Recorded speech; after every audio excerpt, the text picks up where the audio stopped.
I love fishing. It's a very interesting activity in the sense that you can spend a whole day staring at nothing and have nothing to show for it.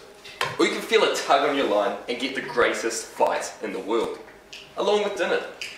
Yeah, it's safe to say I like fishing and have a great respect for fish in general. Now, one of the most important rules for respecting fish is setting a size minimum. Now, it's pretty simple in the sense that if a fish is below a certain size, back into the ocean it goes. The theory here, though, is that once a fish has reached this size, it should have reproduced at least once in its life, hopefully maintaining a stable population. The second most important rule is setting a size maximum, which essentially ensures that not too many fish are caught and there are fish for tomorrow. But on commercial levels, these rules are not working. In relation to the size minimum specifically, it seems like a good idea until you realise that we are placing a selective pressure on these fish. So what ends up happening is that the smaller fish get to reproduce more amount of times on average than the large fish of the same age, because the large fish is caught, which makes small fish genes more and more common in subsequent generations, whilst larger fish genes become rarer and rarer. As a direct result of this, the average size of a commercial fish in the last 40 years has almost been halved. This means, on average, it takes twice the number of fish today as it would to feed the same amount of people in the 1970s. Now, around the time that this size decrease began, increased demands and better fishing detection equipment meant that more and more fish needed to be caught to satisfy the market.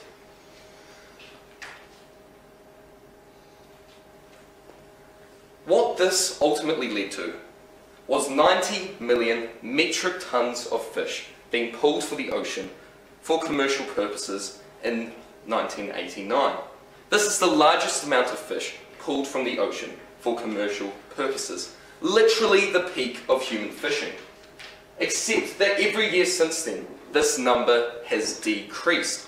And not because we don't want more fish, it's because the fish just aren't there.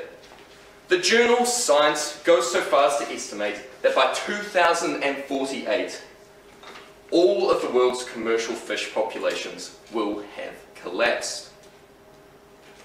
This means fish and chips becomes chips. And what little fish are left will be a delicacy for the rich. Except for right here in New Zealand. We are accredited by the National Geographic as being one of very few countries with sustainable fisheries. Greenpeace estimates that 63% of the world's commercial fish populations are currently overfished. Yet, if we look at our stock levels, we're getting better, not worse, from 25% of our 130 commercial species being overfished to a mere 18. So while the rest of the world runs out of fish, we should still have a nice little stock of our own. I say this is not enough though. Let's look past this collapse. What's going to happen? Is the world going to accept that there are no more fish? Better luck next time? No. They're going to look for an alternative. And I believe that this alternative is genetically modified fish. The BBC, as far back as in 2001, estimated that half the world's population would be sustained by genetically modified fish by the year 2025. Some experimentation has been done on this already. A species of Atlantic salmon, for example, has been genetically engineered to grow to twice its normal size, and it can get there up to 10 times faster. It seems obvious that this is where the world is going to end up, yet not much has been done on the world stage to try and fix this problem. This is why I suggest New Zealand takes the initiative now and starts to produce genetically modified fish. Now, New Zealand is a small and not that powerful a nation. Small fish in a damn big pond. I tried to find out just how powerful we were, and I found a list that took multiple variables into account. But we weren't on this page, we weren't on this page, we were on this page as the 96th most powerful nation, right between Guatemala and Zambia. We are not making a big splash on the world stage, and we need a point of difference to advance us as a nation. I suggest that this is genetically modified fish. Now by this I mean a fish that has had its genes altered through a process such as transgenesis, where foreign genes are inserted into a species. Now, there are both moral and biological concerns involved with this, a significant one being if a genetically modified fish escaped from a man-made lake and breed with the natural populations.